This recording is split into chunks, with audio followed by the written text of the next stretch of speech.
नमस्कार, मी गायत्री. पुणेकर न्यूज घेऊन आलेला आहे. महानगरपालिका निवडणुका 2026. पुणे बदलते हे आपण नेहमी ऐकतो. काही बदल हे महत्वाचे असतात, गरजेचे असतात.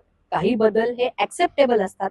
पण काही बदल असे असतात की ज्यामुळे नागरिकांना डे टू डे लाईफ जगताना त्याचा त्रास होतो. जसं एन्व्हायरमेंटला त्रास होतो. त्यांना स्वतःला रोजच्या डे टू डे लाईफ मध्ये काही जगताना अडचणी येतात.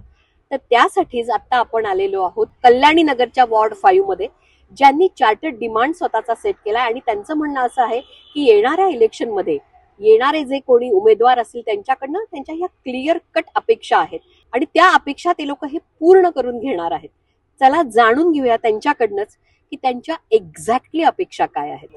पुण्यामधला कल्याणी नगर हे हायेस्ट टॅक्स पेएबल मध्ये गणलं जातं आणि त्या मानाने इथल्या नागरिकांना रिटर्न्स काही मिळत नाहीत असं त्यांचं म्हणणं आहे. तर मॅडम मोनिका माझ्या बरोबर आता आहेत. तर मॅडम तुमचं काय डिमांड असणार आहे येणाऱ्या इलेक्शन मध्ये? आता सध्या पीएमसी 3 टाइम्स इलिगल टॅक्स वसूल करते आहे, जे पण कमर्शियल एस्टॅब्लिशमेंट ज्यांना परमिशन आहे त्यांच्याकडून. जेव्हा आपल्याला माहितीच आहे ते इलिगल आहे तर ते नेक्स्ट डेच बंद झाले पाहिजे. 3 टाइम्स टॅक्स वसुली करून रेसिडेंट्सला तर रिलीफ भेटणार आहे आता कंप्लेंट्स वरती. तर कृपया करून पॉलिटिशियन्सनी याच्याबद्दल विचार करावा, काहीतरी लॉ चेंज करावा आणि हे इलिगल आम्ही आता चालू देणार नाही पुढे. दुसरी गोष्ट म्हणजे इतके व्हीआयपी व्हिजिट्स होतात. आमच्याकडे एअरपोर्ट व्हीआयपी रोड आहे, तिथेच तुम्ही परवानगी देऊन ठेवली इलिगल कमर्शियलला आणि बाहेर सगळं नो पार्किंग झोन मध्ये पार्किंग होते. नो हॉल्टिंग राहायला पाहिजे तिथे. आणि ज्या दिवशी फक्त व्हीआयपी येणार आता तो रस्ता क्लिअर राहतो. बाकी नागरिकांचं काय, नॉर्मल डेजला तिथे एवढा ट्रॅफिक असतो, आम्ही ट्रॅफिक सफर करतो, तुम्ही परवानग्या देऊन ठेवता. कोण हे सगळं निस्तरत बसणार आहे? नॉर्मल रेसिडेंट जेवढे आपल्या समोर येऊन कंप्लेंट करू शकतात, तक्रारी करू शकतात, सगळं करतात डॉक्युमेंटेशन पासून घेऊन. पॉलिटिशियन्स काही येत नाही. नुसतं इलेक्शन घडल्यानंतर मग त्यांची काही जबाबदारी नाही राहिली का? प्रोएक्टिव्हनेस पाहिजे आहे अप्रोच मध्ये, रिएक्टिव्ह काम करू नका. आपण आता आहोत कल्याणी नगरच्या वॉर्ड 6 मध्ये, जिथे कल्याणी नगरची ही सगळी टीम यांनी आपला एक चार्टर्ड डिमांड तयार केलेला आहे. आणि माझं नाव राजीव आपटे. मी कल्याणी नगरमध्ये रस्त्यांची जी दुरावस्था आहे त्याच्याबद्दल बोलणार आहे. तुम्ही कल्याणी नगरमध्ये 3 एंट्री पॉईंट्स आहे. इकडून कोरेगाव पार्कून येऊ शकता तुम्ही, बिशप स्कूलकडून किंवा शास्त्रीनगर. आणि as soon as you enter तुम्हाला कळेल की रस्त्याची हालत खराब झालेली आहे आणि आर इन कल्याणी नगर. तर ही जी कल्याणी नगरची एवढी चांगली इमेज आहे, आणखीन इथे जसे लोक राहतात आणि तुम्ही जसे इथे कुठल्याही गल्ली बोळ्यामध्ये गेला तर तुम्हाला कळेल की रस्त्याची हालत खूपच खराब आहे. आणि मेनली बिकॉज त्यांनी रस्ते बनवले होते आधी, पण डिपार्टमेंट्समध्ये काही समन्वय नाही आहे. तर कधी फायबरसाठी रस्ते खणतात, कधी पाण्यासाठी किंवा इलेक्ट्रिसिटीसाठी आणखीन एक दिवस पॅचवर्क करतात, ठीक असतं 10 दिवस, आणि लगेच दुसऱ्यांदा कोणीतरी येऊन परत खणतं त्याला. तर रस्त्यांची हालत खूपच बेकार आहे. आणखीन याच्यासाठी लोकांमध्ये म्हणजे there is no accountability from departments. आणखीन काय म्हणतात, आणखीन इन एडिशन रस्त्यावरती तुम्हाला फ्लॅग्स दिसतील, आणखीन डिवायडरच्या वरती लागलेले. सो ॲक्सिडेंट तुम्हाला इथे कंटिन्युअस होताना दिसतील, कारण की रस्त्याची हालत खराब आहे. फ्लॅक्सेस लागलेले, व्हिजिबिलिटी ते अजून खराब करतात आणि कंडिशन तर बेकार आहेच. सो हे सगळे मुद्दे आहे. रस्त्याची हालत थोडी चांगली झाली पाहिजे, आणखीन फ्लॅक्सेस सरकवले पाहिजे. आणखीन अकाउंटेबिलिटी जी आहे, public accountability toward public, that has to be increase. कारण एक डिपार्टमेंट येतं, there is no coordination. Left hand right हँडचा काहीच कॉर्डिनेशन नाही आहे. एक दिवस एक खणतं, मग कोणी अजून येऊन करतं. There is no timeline given to us की आता हे सडनली रस्त्यावरती खणतील and then you have to find out की कोणी केलं आहे. देन आम्हाला कळतं की आता काही फायबर लेआउट करतात, ले करतात. मग ते आपण चेस केलं की 10 दिवसांनी कळतं की तो इलेक्ट्रिसिटीचं काहीतरी काम आहे, त्याच्यामुळे परत खणलेलं. So this is there's to be coordination, there's to be accountability between departments and coordination, and people deserve good life. You are staying in this area, so that's. माझं नाव हरक शाह.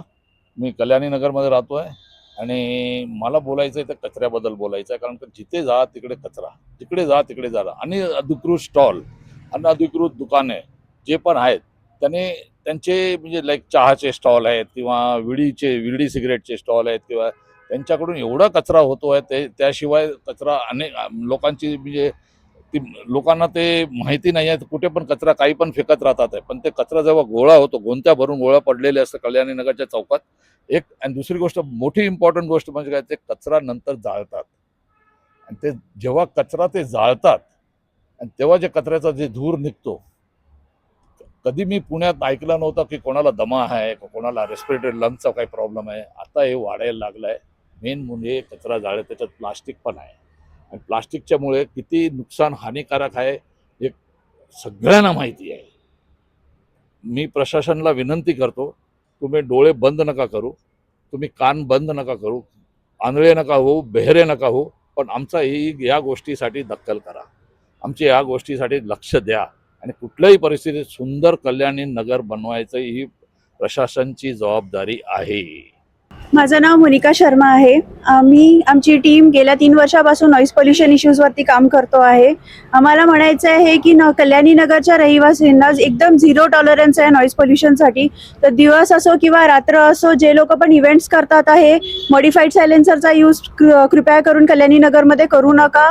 लॉ स्ट्रिक्टली फॉलो करा आणि जे लोक पण violet करतात आहे त्यांच्या अगेन्स्टमध्ये स्ट्रिक्ट व्हायलेशनचे लॉज बसलेच पाहिजे आणि त्याच्याशिवाय कारवाई झालीच पाहिजे. त्याच्यामुळे जे पण कॉर्पोरेटर येतील तर नॉईज पोल्युशन ची एकदा वेळ गेली 10 वाजताच्या नंतर, तर त्याच्यानंतर त्यांना बिलकुल परवानगी देऊ नका आणि एवढीच नम्र विनंती आहे. माझं नाव आनंद कामत आहे आणि मी इकडे मॅरीगोल्ड सोसायटीमध्ये राहतो. आमच्या सोसायटीमध्ये एक स्ट्रॉंग वॉटर ड्रेन जातं. ओके, स्ट्रॉंग वॉटर ड्रेन होतं आणि when it was sold because there were no strong water, so it was sold as a water body. म्हणून आता काय झालं आहे, प्रॉब्लेम काय झाला आहे, एवढं डेव्हलपमेंट झालं आहे अपस्ट्रीममध्ये का सगळे, आणि ड्रेनेज सिस्टम ॲडिक्वेट केली नाही. सगळं विमाननगर, लोहेगावचं सगळं ड्रेन इकडे येतं आणि ते आम्ही कंप्लेंट केली तर म्हणतात आम्ही नवीन ड्रेन पाईप बांधतोय, पण there is no target date केव्हा होणार. एव्हरी टाइम कधीतरी होणार, पण ते होत नाही आणि एवढं घाणवास येतोय राहणारा इकडे. आणि कधी कधी गेल्या वर्षी तर आमच्या सोसायटीमध्ये कधी एक 10 घाण पाण्यामुळे डेंग्यू केसेस बरेच झाले होते, 10 झाले होते आणि बरेच सिनियर सिटीजन हल्ली राहतात तिकडे. It is a very unsafe place to stay. तुम्ही आम्हाला आत्ताच सांगत होता मला की तुम्हाला पार्किंग बद्दल काही सांगायच्यात आणि काही क्लिअर कट तुमच्या अपेक्षा आहेत पार्किंगसाठी. नक्कीच. जर तुम्ही आता कल्याणनगर फिरला तर तुम्हाला रिक्षा दिसतील इथे खूप रस्त्यावर पार्क केलेल्या, प्लस ओला आणि उबरच्या गाड्या आहे, आणखीन स्कूल बसेस. हे आमचे 3-4 मेजर पॉईंट्स आहे. त्याच्यात काय होतं की उबरवाला येतो इथे, कोणाला ड्रॉप करतो आणि then they are waiting for next booking. तर आणखीन ते ड्राईव्ह करता करता त्यांना काही बुकिंग येतं तर ते खूप स्लो गाडी ड्राईव्ह करतात. आणखीन ते कुठेही थांबून वाट बघतात. आणखीन रस्ते इथे खूपच नॅरो आहे, हार्डली 2 लेनचे रस्ते तर खूपच कमी आहे, 2x2 आले तर, आणि जे बाय लेन्स आहे ते अजून पण नॅरो आहेत. सो तिथे असे सगळे पार्किंग असल्यामुळे म्हणजे रहिवाशांना खूप त्रास होतो. आणखी आम्हाला कुठेही बाहेर जायचं असेल तर स्वतःच्या गाडीने जाऊन तुम्ही घेऊच नाही शकत, कारण तुम्ही स्वतःची गाडी नेली आणि पार्क केली तर PMC वाले नक्कीच त्याच वेळेस येतील आणि तुमची गाडी 2 मिनिटाच्या आत ते तुम्हाला चालन लावतील. पण जे रिक्षावाले असतील, उबरवाले असतील, ओलावाले असतील आणि स्कूल बसेसवाले जे आपल्या गाड्या पार्क करून ठेवतात तिथे, त्यांना काहीच दंड नसतो. आणखीन रात्री इथे जे हॉटेल्स आहे, एवढे सारे पब्स आहेत, त्यांचे जे लोक येतात त्यांचे वॉली पार्किंग होतात, त्यांना कोणीही काही बोलत नाही. आम्ही 2 मिनिटं गाडी थांबवली तर आम्हाला त्रास देतात. आणखीन हे पब्सवरती आपण बोलूया आता. इथे कल्याणनगरमध्ये जर तुम्ही आता फिरला तर तुम्हाला मिनिमम 25 पब्स दिसतील तुम्हाला एवढे छोट्या एरियामध्ये. आणखीन इथे मला वाटतं की जर एका पबला किंवा याला रन करायला 10 किंवा 15 जे पण तुम्हाला अप्रुव्हल्स पाहिजे असतील तर मॅक्सिमम लोकांकडे तुम्हाला सगळे अप्रुव्हल्स मिळणार नाही. आणखीन हे मोस्ट ऑफ देम, आम्ही एक ऑडिट केलं होतं त्यात मला कळलं की हे खूप चेंज ऑफ यूज करतात आहे. त्यांना परमिशन मिळाली ऑफिस रन करायला, पण ते तिथे पब रन करतात आहे. त्यांना परमिशन मिळाली क्लाउड किचन रन करायला, पण तिथे पब रन करतात आहे. त्यांच्याकडे परमिशन आहे 10 बाय 10 परमिट रूमची, आणि ते 1000 स्क्वेअर फीटपेक्षा जास्त जागेत दारू सर्व करतात आहे. सो इथे त्याच्यामुळे पब्समुळे पण एक पार्किंगचा इश्यू आहे. आणि पब्समुळे जो दुसरा ड्रंक अँड ड्रायव्हिंगचा जो इश्यू आहे तो तर आहेच. तुम्ही पॉर्शे केस बघितला आहे, पण तुम्ही बायलेन्समध्ये जाल तर एकही तुम्हाला गाडी व्यवस्थित दिसणार नाही, कारण की तिथून बायलेन्समधून लोक निघतात, दारू प्यालेले असतात, गाड्यांना घासून जातात. ते तर रिपोर्ट पण नाही आहेत. पण जे मोठे इश्यूज आहेत ते तर म्हणजे सगळ्यांना माहिती आहे. आता बंड गार्डनचा इश्यू झाला, आता इथे टॉयलेटमध्ये परवा त्या वॉलीला त्यांनी उडवलं. हे तर नोन पब्लिश्ड इश्यू आहे, पण असे छोटे बारके इश्यू तर इथे रोजच होत राहतात. सो हा चेंज ऑफ यूज आणि पब्स बार जे आहे ते बंद केले पाहिजे, कमी केलं पाहिजे. ॲटलिस्ट मेक दम लिगल, आणि त्यांना पार्किंगची व्यवस्थित सोय द्या.